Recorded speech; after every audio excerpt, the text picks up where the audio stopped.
Hey Tom, how are you? Mike here. Nice to meet you, Mike. Can you tell us what we have here today?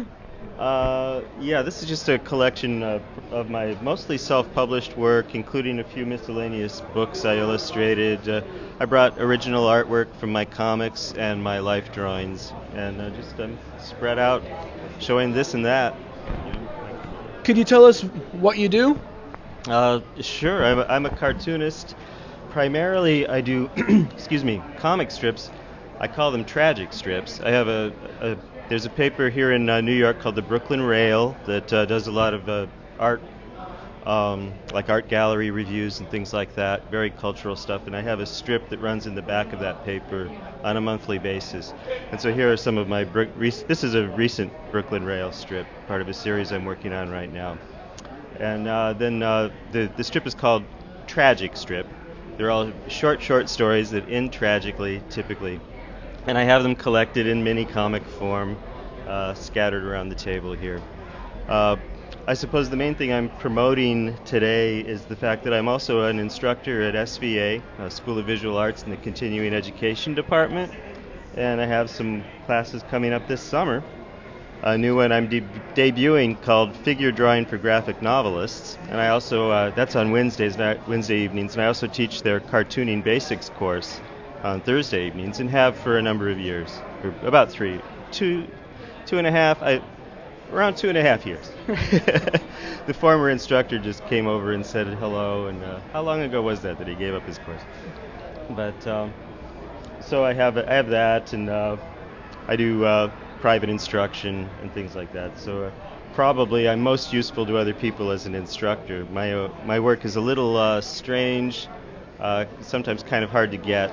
I like to throw what we now call Easter eggs into my comics, where if you read them maybe 10 times, you'll start to understand some of the subtleties. So it's not a very reader-friendly approach that I take, but my purpose as a cartoonist is to just take all my nutty ideas and get them down on paper, present them somehow to share them with the world. And I love cartooning as a medium for self-expression. More so, I don't try to take a commercial approach at all to it, because it's no fun for me. Sure. Now, have you had any inspirations getting into the comic book drawing world?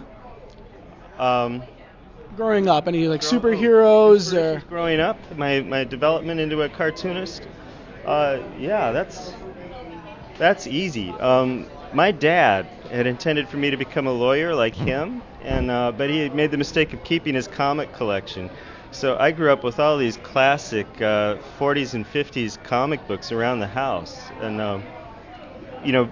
I looked at everything, and it's really the cream tends to rise to the top, and so the best of the best was the stuff that, as a child, I noticed and was inspired by, and that would be the Plastic Man comics of Jack Cole, the early Mads and Two-Fisted Tales, Harvey Kurtzman.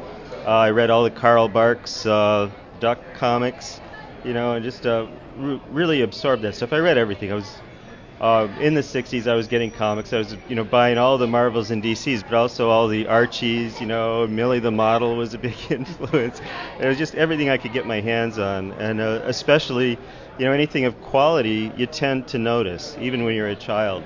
It strikes you, and so I've over the years have read everything. In the 80s, I became a big member of the mini comic movement, influenced by Matt Fizzell, the creator of the Stick People Cynical Man comics.